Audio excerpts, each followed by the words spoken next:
Hey, what's going on? It's Joey Myers from the Hitting Performance Lab, and I'm going to be doing an article for SwingSmarter.com on Babe Ruth, and we're going to show how the principles of explosive rotational power are very present in Babe Ruth's swing as they are in, we'll compare it to a glide technique shot putter Ulf Timmerman.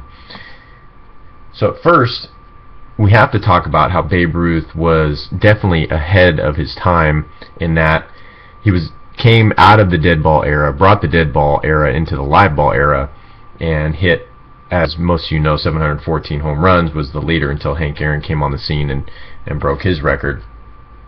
But both Hank Aaron and Babe Ruth, the things they were really good at was consistent power, and there was a reason for this, and it all has to do with their technique.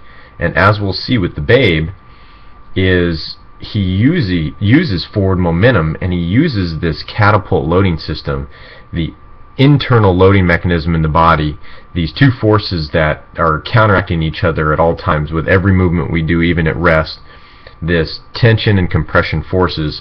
And what you're going to see with Babe is that he swung a 42 to 52 ounce bat depending on early in the career or whether he wanted to hit the ball farther. He oftentimes picked up the heavier bat.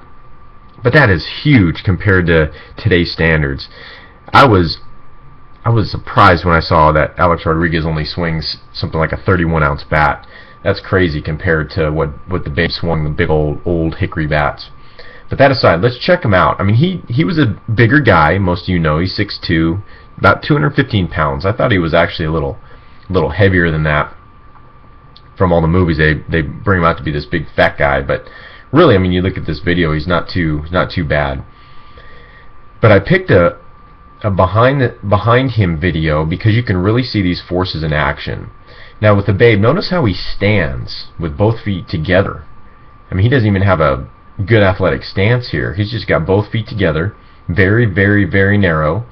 And let's look at this forward momentum first. And as you'll see him throw the hips forward, almost like a pitcher. When a pitcher comes down the mound, the hips fall first, at least they should. He's not pushing off this back leg. He's just using his weight, his natural weight, to fall forward. Notice the major change in frames right there. He's just pushing those hips forward, and he's just going to catch himself with his front leg. Notice what he's doing there? You hear a lot of coaches these days talking about sitting back, sitting back, sitting back. Makes me want to puke. What you're not seeing the Babe do here is sit back.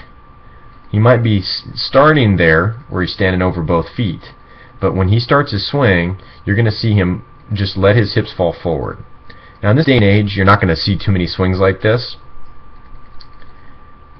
Not with the feet together at least, but you are going to see guys like Robinson Cano or Andrew McCutchen. You're going to see them fall forward a little bit. Maybe not as much as the Babe here, but there's a reason why the Babe did what he did. He wasn't just some freak of nature. He had some pretty good technique working here. He was swinging smarter by moving better. But you see him fall forward and catch himself with his front leg. It's the same thing we do when we walk. We just let that front foot come out in front of us, and we let our body weight fall into the front foot. This is a little bigger fall than a walk, but that's what you'll see. He's unweighting the bat by getting that fall forward. He's also using a little bit of a barrel tilt, as you can see, but he's trying to get a 42 to 52 ounce bat moving. So he has to be doing something to get that, unweight that bat. So he's going to fall forward nice and naturally and relax. He's not stopping his momentum too early. He's not jumping with his back foot, trying to push his body out there. He's just falling. He's not pushing with his backside, just falling.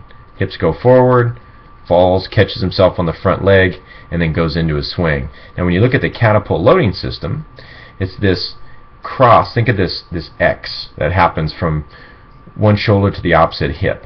And what you're going to see is his front shoulder actually move away from his back hip here, and you're going to see this shoulder move closer to this back hip.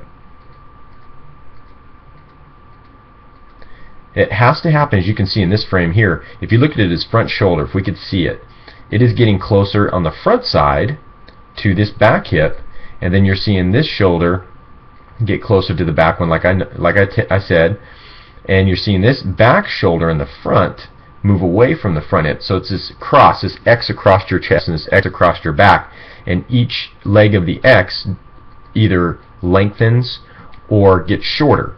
And it's this myofascial material inside that causes this tension and compression forces along with the bones and the muscles. They all kind of work against each other to create tension, and then that acts like a spring, almost like what a kangaroo uses to jump or a gazelle uses to leap and bound long distances. That is a catapult loading system, is what you see Babe Ruth doing here. This is all rooted in movement science. These are principles that are found in every rotational athlete. As we look at Ulf Zimmerman doing the glide technique in the shot put, I'm going to loop this, and you can watch it in regular motion.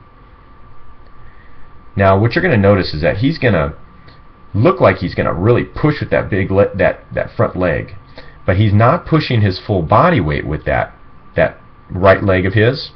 Watch it a couple more times in loop. Actually, let's slow it down.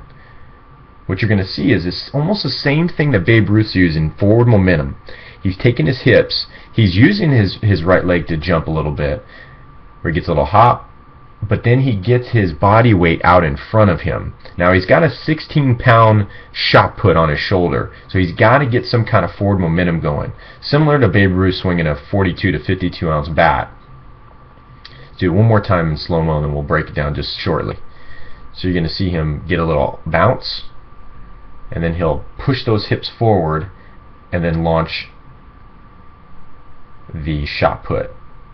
Okay, so if we watch this in slow-mo and break this down, you're going to see the forward momentum, which we talked about and you saw. He's going to get a little hop there. See how he's already pushing his hips forward, out over his leg, out in front of it. Okay, even though he gets a little bounce, he's still pushing that weight forward to get momentum, and he can't go out of this circle or else he fouls. So what you'll see is his body mass floating to the front of that circle. There's your forward momentum. And then what you're going to see is, you can see here, like with Babe Ruth, the front shoulder is going to be coming towards this back hip, and then you're going to see this back shoulder moving away from the front hip in the front, and vice versa on the back side. That's the catapult loading system. It's that myofascial connective tissue that is the same springy material that kangaroos use to jump, and Ulf is using it in his record glider strategy in the shot put. So I hope this helps you guys out. We'll see you in the next video.